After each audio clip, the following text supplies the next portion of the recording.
Bienvenue dans cette nouvelle capsule. Nous parlons aujourd'hui d'un sujet important car il s'agit de prendre soin de soi. Vous estimez peut-être que vous n'avez pas le temps.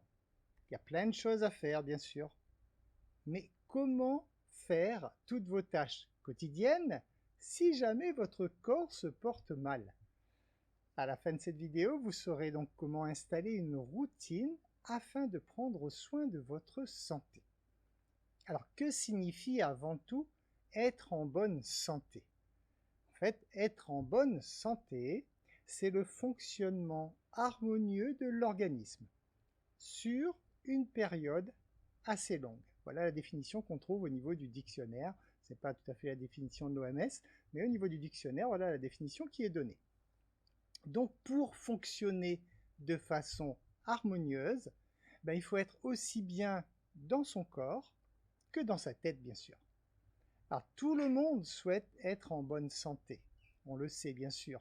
Pourquoi? Parce que c'est le but inconscient de chaque être humain, se sentir bien. Voilà le but inconscient de tout être humain.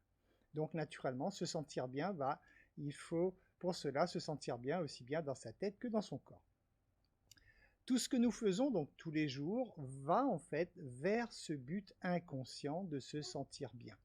Lorsque nous désirons une nouvelle acquisition, une nouvelle maison, une nouvelle voiture, de nouvelles relations, etc., etc., etc., à chaque fois, tout ce que nous faisons en fait, nous le faisons uniquement dans ce but.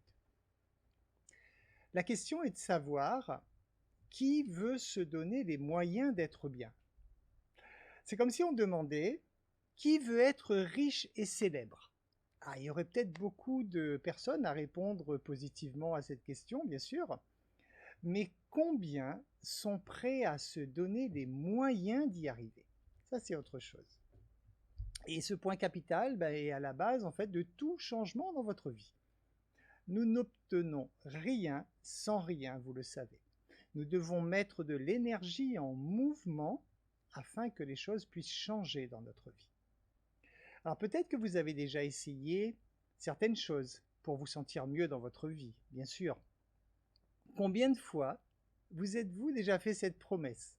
Allez, c'est décidé, je m'occupe de ma santé.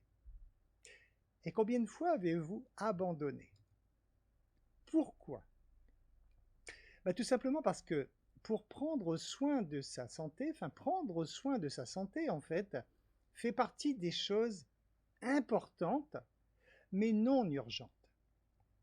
Si à ce jour vous avez tendance à privilégier les choses urgentes dans votre vie, il est fort probable que les choses importantes, comme prendre soin de vous, vous le reléguez dans un second temps en fait, parce que vous êtes en train de gérer l'urgence.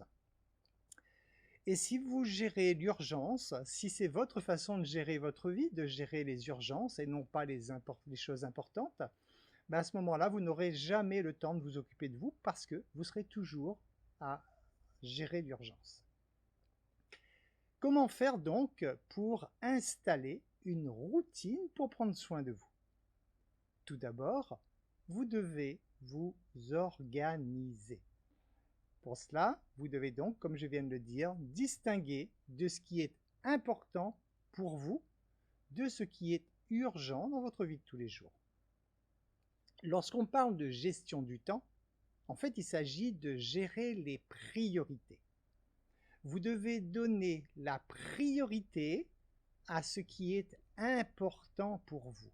Sinon, toute votre vie, vous serez dans l'urgence.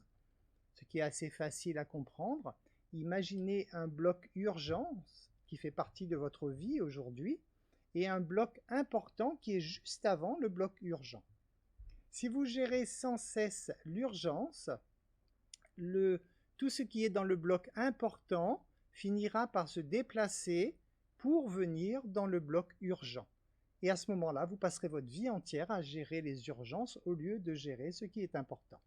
Gérer l'urgence par rapport à sa santé, par exemple, c'est d'attendre qu'une maladie se déclare ou d'avoir des graves problèmes de santé pour commencer à y songer. Donc à ce moment-là, vous ne serez plus dans des choses importantes, mais votre santé deviendra urgente pour vous. La question à vous poser est donc, est-ce important pour moi de m'occuper de ma santé? Alors la réponse devrait être oui, en principe. Sinon, ça veut dire que vous courez en fait après toutes les solutions qui vont vous permettre de vous sentir mieux. C'est-à-dire que lorsque vous estimez que votre santé n'est pas prioritaire, ce n'est pas important pour vous, mais comprenez que ce que vous êtes en train de gérer tous les jours, vous le faites dans le but de vous sentir bien. Donc en fait, c'est le serpent qui se mord la queue, hein. Donc il faut vraiment prendre conscience que c'est quelque chose d'important de vous occuper de vous, bien sûr, parce que c'est votre corps, c'est votre esprit qui fabrique la vie dans laquelle vous vivez tous les jours. Alors lorsque vous avez pris conscience de cela, la question donc qui vient juste après, bien sûr, c'est comment faire pour prendre soin de ma santé. Alors nous n'allons pas tout détailler aujourd'hui, mais nous allons voir comment instaurer de bonnes habitudes pour pouvoir faire que ces habitudes soient incluses donc, dans votre emploi du temps quotidien. Sachez donc que votre santé dépend avant tout d'une attention quotidienne. Ben oui, bien sûr, hein, c'est bien au quotidien. Ce n'est pas une fois par mois ou une fois tous les 15 jours qu'il faut penser à faire bouger votre corps. C'est vraiment une attention quotidienne. Alors, même si votre corps est merveilleusement bien conçu, on le sait, et qu'il est en mesure en fait de se débrouiller tout seul, même lorsque vous le négligez, dites-vous bien, il y a quand même un point où votre corps ne pourra plus gérer, bien sûr, hein. Il y a des limites en tout, et si vous dépassez ces limites, votre corps va en pâtir. Donc, pour prendre soin de votre santé, vous allez devoir vous occuper de vous chaque jour, bien sûr, et vous le faites déjà. Mais souvent, vous le faites pour l'aspect extérieur. Vous vous lavez, vous vous coiffez, vous vous maquillez peut-être. Bref, prendre soin de l'extérieur, généralement, on sait le faire. Mais qu'en est-il de l'intérieur? Vos muscles, vos organes, sont-ils bien entretenus? Vous savez que votre corps a besoin d'être stimulé, surtout encore plus dans ce monde moderne dans lequel nous vivons, où on a plutôt tendance à vivre de façon sédentaire. À l'époque, on devait se déplacer, on y allait à pied. Maintenant, même si on a 200 mètres à faire, on prend la voiture. Donc tout ça va faire que notre corps n'est plus suffisamment stimulé. Donc, prendre conscience que vous devez tous les jours, vraiment, stimuler vos muscles et vos organes, c'est-à-dire stimuler l'intérieur de votre corps. À l'intérieur de votre corps, on pourrait dire, il y a également vos pensées. Bien sûr, vous savez que vos pensées vont avoir un impact direct sur votre corps physique, puisque vos pensées vont fabriquer à travers vos glandes endocriniennes, fabriquer des substances à l'intérieur de votre corps, et ces substances peuvent vous faire du bien comme elles peuvent vous faire du mal, selon le type de substance que vous fabriquez. Donc, pensez vraiment à vous attentionner sur l'intérieur de vous, en fait. Donc pour pouvoir vous occuper complètement de votre santé, aussi bien intérieure qu'extérieure, il va falloir instaurer une routine quotidienne. Voilà les conseils que je vous donne à ce sujet. Pour commencer, il vous faut déjà réserver un temps. Ça, c'est la première chose. Vous devez, dans votre emploi du temps, vous réserver un temps consacré au bon entretien donc, de votre corps et de votre esprit. Il vous sera nécessaire donc d'instaurer dans votre quotidien un temps consacré pour la santé physique et un temps consacré pour la santé mentale, puisque ce sont les deux aspects de vous. Alors surtout, ne vous enflammez pas. Ne prévoyez pas 2 heures de sport et 1 heure de méditation par jour, si vous partez de rien, bien sûr, hein. Le but, c'est d'instaurer une habitude. Même 5 minutes par jour pour chaque aspect, c'est-à-dire 5 minutes pour votre corps physique et 5 minutes pour votre mental, par exemple, eh ben c'est déjà très bien. Si vous pouvez faire ça déjà tous les jours, c'est déjà merveilleux. Lorsque vous instaurez vraiment ces 10 minutes pour vous, tous les jours, bah déjà vous donnez la priorité à ce qui est important pour vous. Pour mettre en place une nouvelle habitude, c'est pas le tout de le dire, pour que ça puisse devenir vraiment une habitude, il va falloir le formaliser.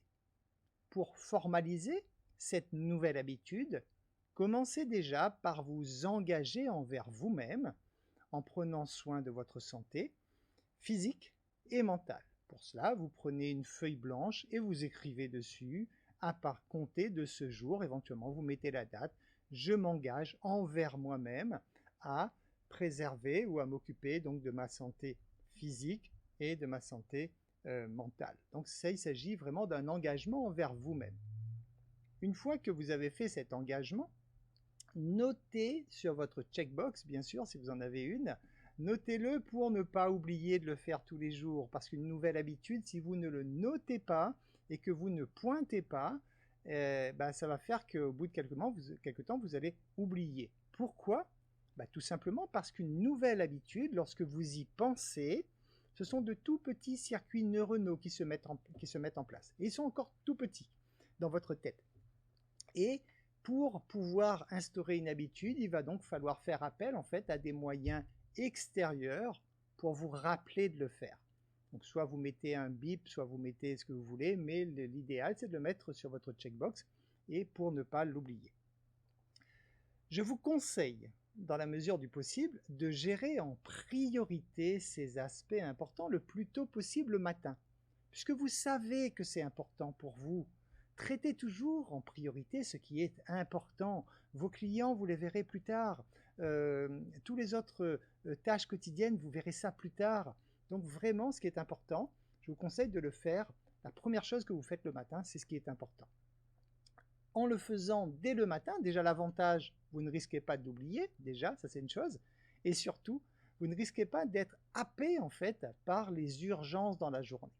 Parce qu'il est clair qu'à partir du moment où vous êtes entré dans le tourbillon, ce n'est pas évident après de s'en sortir et ce n'est pas évident donc de retrouver du temps nécessaire pour vous consacrer à vous-même. Donc je vous recommande vraiment de le faire la première chose lorsque vous vous réveillez le matin. Ça va faire que vous allez devoir prendre 10 minutes minimum sur votre temps chaque jour. Alors ces 10 minutes, comment les prendre? Tout simplement, il va falloir vous coucher 10 minutes plus tôt, bien sûr. Ne prenez surtout pas sur votre temps de sommeil, mais récupérez cela donc en vous imposant de vous coucher 10 minutes plus tôt. Il est préférable en fait de faire quelques exercices physiques et de la méditation, par exemple donc le matin au lever. Pourquoi le faire dès le matin? À ce moment-là, votre estomac il est vide.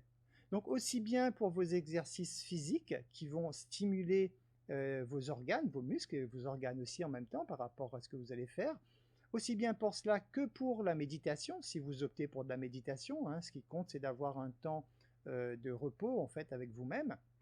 Mais si vous optez pour de la méditation, pareil, vous allez beaucoup mieux méditer si vous avez l'estomac vide. Je vous recommande de faire donc plutôt le matin avant même de prendre votre petit déjeuner. Vous pouvez instaurer par exemple un exemple de rituel que vous pourriez mettre en place tous les jours. C'est donc déjà dès que vous vous levez le matin, je vous conseille de boire un verre d'eau pour compenser toute l'eau qui s'est évacuée donc pendant la nuit à travers votre respiration et votre transpiration. Donc déjà le verre d'eau dès que vous vous levez le matin. Et tout de suite, dans la foulée, optez donc pour les 5 minutes de méditation par exemple et les 5 minutes d'activité physique. Alors l'activité physique, ne cherchez pas à violenter votre corps. Il sort d'une nuit de sommeil, il faut que le cœur il redémarre tout doucement. Donc évitez les exercices intenses. Ce qui compte, c'est juste de faire bouger votre corps. Ce que je vous conseille, si vous pouvez le faire, c'est de faire des exercices d'ostéopathie. Tout simplement parce que lorsque vous savez que votre corps, lorsqu'il stresse, l'énergie va être bloquée dans le corps, c'est ce qui va vous faire mal, et en même temps, donc, c'est ce qui va faire que vous n'allez pas vous sentir bien. Et lorsque vous allez voir un ostéopathe, en faisant craquer votre colonne vertébrale, il dégage ces énergies bloquées tout le long. Ce qui veut dire que si vous faites vous-même vos propres exercices d'ostéopathie, ça va déjà au quotidien en fait vous libérer de toutes ces tensions que vous avez dans le corps qui est provoqué par le stress que vous aurez tout le long de la journée. Et ça, donc, c'est un conseil. Tant qu'à faire bouger le corps, c'est pas mal de faire quelques exercices d'ostéopathie. Sinon, faites des étirements, faites des choses, des choses qui font vraiment travailler votre corps dans sa globalité, sans faire monter le cœur spécialement, vraiment, sans accélérer le cœur. Donc, si vous avez du cardio à faire, faites-le plutôt dans la journée ou en fin de journée. Mais par contre, pour bouger votre corps, je vous conseille, même si vous allez à la salle de sport le soir, je vous conseille quand même de faire ces 5 minutes d'activité physique le matin, déjà pour bien démarrer la journée, et surtout pour être certain que ça y est, check, c'est fait, c'est bouclé, il n'y a rien d'autre qui va venir empiéter là-dessus. Donc je vous conseille donc de vous imposer ce rituel chaque jour en fait avant de commencer votre journée. Dites-vous que votre journée commence après cela. Imaginez par exemple que ça fait partie de votre cycle de sommeil, on va dire, si on veut par là, hein. Ça fait vraiment partie du temps que vous passez pour vous, et votre journée n'a pas encore démarré. Votre journée commence vraiment lorsque vous avez traité ces choses importantes, qui est donc de vous occuper de vous-même. Dites-vous donc qu'à ce moment-là, une fois que vous aurez traité tout ça, vous allez pouvoir rentrer dans le tourbillon de la vie, hein, dans toutes ces choses qui vont vous happer tous les jours, dans toutes les tâches que vous faites, mais au moins ça y est, c'est fait. Sinon, si vous ne le faites pas le matin, il est clair que ça va être très difficile pour vous de pouvoir le faire, en tout cas sur du long terme. Tout ce que vous aurez à faire, en fait, au cours de la journée, dépendra de votre état de santé. Il est évident que mieux vous allez vous porter, mieux vous allez avoir d'énergie, plus votre esprit sera clair, mieux vous allez vous porter tout simplement à faire vos tâches quotidiennes. Donc, vous voyez vraiment l'importance de vous occuper de vous avant d'utiliser votre corps comme la machine à créer votre vie. Occupez-vous d'abord de cela. Hein. Lorsqu'on démarre un bus ou autre véhicule, généralement on s'occupe d'abord de l'entretien, on fait le plein et quand c'est bon, après on le met en service. Donc faites pareil pour votre corps, c'est ce que je vous conseille. Donc faites vraiment les choses dans l'ordre, vous occupez d'abord de vous et après faire ce que vous avez à faire. Il est possible aussi qu'au bout de quelques temps, vous allez y prendre goût parce que ça va vous faire tellement de bien. Peut-être que ces 10 minutes, vous allez avoir envie de les remplacer par 15, par 20, par 30, par 60, on ne sait pas, qu'importe. Mais toujours est-il que ça, ce sont des choses qui viendront de vous-même. Il faut vraiment prendre du plaisir à s'occuper de soi. Et lorsque vous prenez du plaisir, en fait, à faire ce qui est important pour vous, et là de façon générale, à chaque fois que dans votre vie, vous prenez du plaisir à vous occuper de quelque chose qui est important pour vous, c'est un gage, bien sûr, d'une vie réussie. J'espère que ces conseils vous seront utiles afin de vous sentir mieux dans votre vie. Je vous remercie pour votre écoute et je vous dis à très bientôt dans une nouvelle capsule.